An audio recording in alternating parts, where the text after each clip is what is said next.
The populace at this point does not choose freedom. They in fact demand their own enslavement.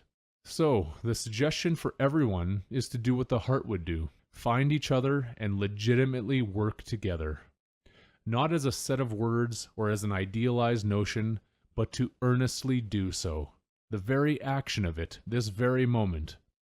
It seems quite obvious that many of us who really see that there is something wrong in this world have somehow been scattered upon the face of it, all separated from each other as if by design. In the most difficult times, we must not leave our fellow brothers and sisters to stand by themselves. No one should have to feel that they are alone and damned by the consequences of doing what they know to be correct. When we help each other, we help ourselves, and it should always be done without the need for profit or compensation. In love, there is no profit. In love, there is no isolated advantage.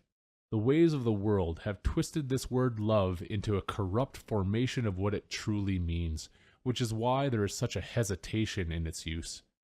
But without the comprehension of it, we remain forever lost.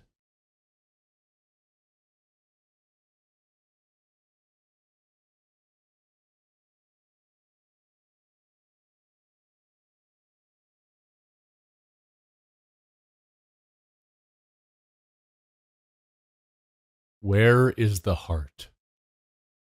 All of creation centers itself around this question, its significance being incomprehensible. The very few who are truly serious about wanting the truth will let this question sink into the very foundation of their being. Where is the heart?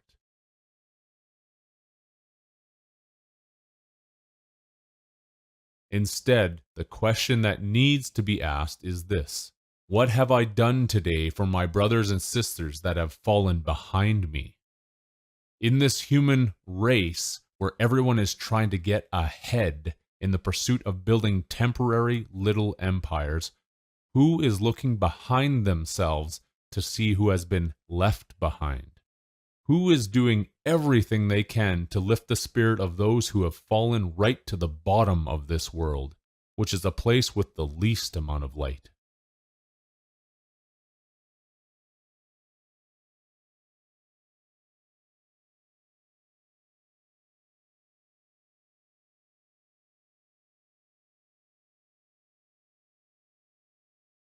If one wants to walk the path of the heart and the spirit, this is the way. It is not accumulating information endlessly, storing up supplies to prepare for the collapse of society, building up one's bank accounts, or chasing dreams that are built upon borrowed concepts and insipid ideologies. Always be asking, what have I done today for my brothers and sisters that have fallen behind me? This indicates automatically that one should be last. If any want to comprehend the true meaning behind the symbol of last, this is the essential meaning. Be last. When one is last, not one of our fellow brothers and sisters are left behind. Not one. Be last in the so-called human race, and pick up those who have fallen behind instead of always looking ahead. The excuses, of course, against doing this are many. That life is already so hard. Things are expensive. I'm struggling myself as it is. I have my own family to worry about. What can I possibly do for others that will make any real difference? And on and on. Where is the heart? These excuses fail to see the basic premise again. You are being challenged, and to overcome this challenge of an eternity takes profound effort. What is being presented here is not simply the correct approach, but is simultaneously the opportunity of an eternity. If any have to be convinced of this, they should not even be here listening.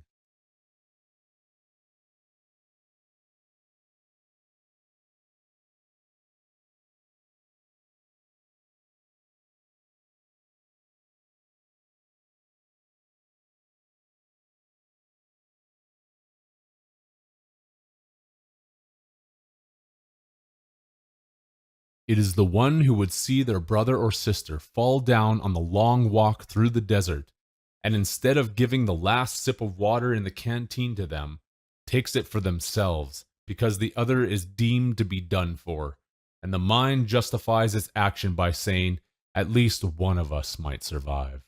It is a heartless survival of the fittest evolutionist-style mindset. The heart would be last.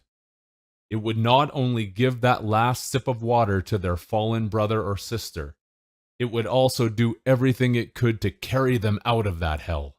With seemingly no energy and nothing left to give, the heart still finds a way. It still finds something within. It finds the spirit. This is the correct path to walk. It is the path that leads to the eternal.